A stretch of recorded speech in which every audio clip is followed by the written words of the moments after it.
Hello everyone and welcome to Let's Play Decap Attack Part 1. Obviously our hiatus is over and I have someone new I'm going to introduce to SeguaNintendoComms today. I have with me Indiana, or as some may call him Indy. Indy, how are you? I'm pretty good. Good. Now I know the audio is a little loud. Mute my video. Okay. So basically what this game is an earlier Genesis game, or Mega Drive, released in 1991, and it is, maybe if you read the beginning, which I doubt you did, basically what it is a, I don't even know how to describe the game. It's sort of like it's just like your typical Genesis 2D platformer game, in which, well, you'll see in a minute. We'll get to it here.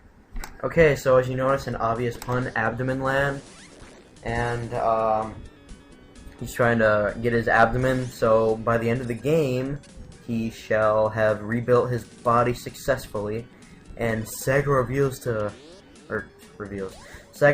to reveal any more at this point, so I think I will do the same. Basically what you can tell is he's got a head here, in which he uses as his defense and attack, etc. And he also has a set of eyes in his chest, and I think that's supposed to be his heart popping out of his chest, or it could be his lower intestine, or I don't know exactly what it is. It is it's a Japanese game, I wouldn't question it. So, this is basically the first level, and basically what you're trying to do, like I said, is rebuild your body, and we'll see what happens in the end. So, Indy, what are your thoughts on this game so far? I don't know what to think of it, honestly. It's a weird game, but in my honest opinion, it's very random, weird, but it's so addicting, and I find it really fun.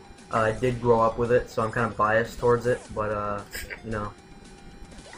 it's definitely out there. Yeah.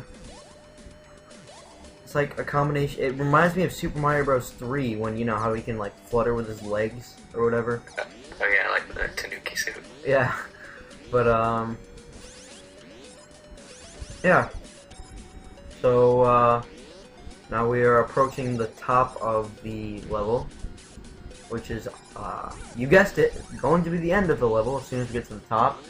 And, if you didn't notice the obvious pun in the title, Decap Attack, obviously about decapitation of Chuck D. Head's head, and that all these puns and these are terrible, guys. So just try to bear with them. That's why we opened a pun group. Yeah, we did.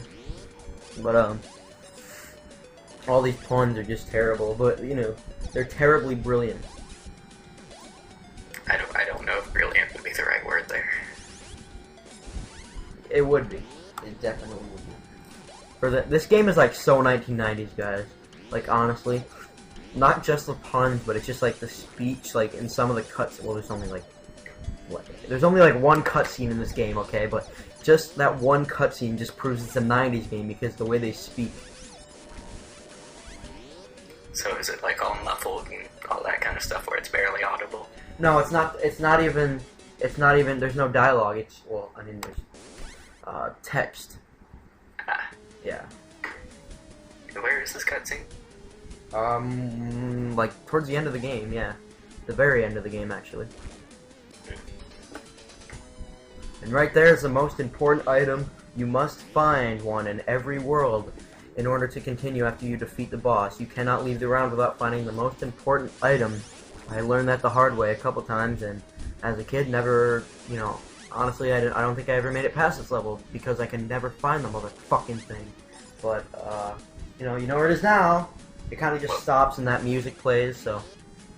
What was that? It looked like it's like a blue powder or something. It's like a vial of potion or blue substance. But you have to find something like that in every level, or else you can't move on to the next level, or as this game, it's called rounds, but, Or if you're a Sonic fanatic like you just call everything zones. Mm-hmm. And acts. Indeed. So we're in Zone 1, Act 3. Act 3. Yeah. Boss Act. Yay. Oh, so this follows that standard thing where it's like 2 levels and then 1 boss act. Mm-hmm. What in the world is that? Mm-hmm. It is the boss. Well, I could gather that much, but All these bosses are extremely weird, especially some of the later ones. You're like, you just stand there and you're like, what? You gotta kind of tilt your head in order to figure out what it could be. But no, obviously I just defeated the boss, and that's the end of part 1.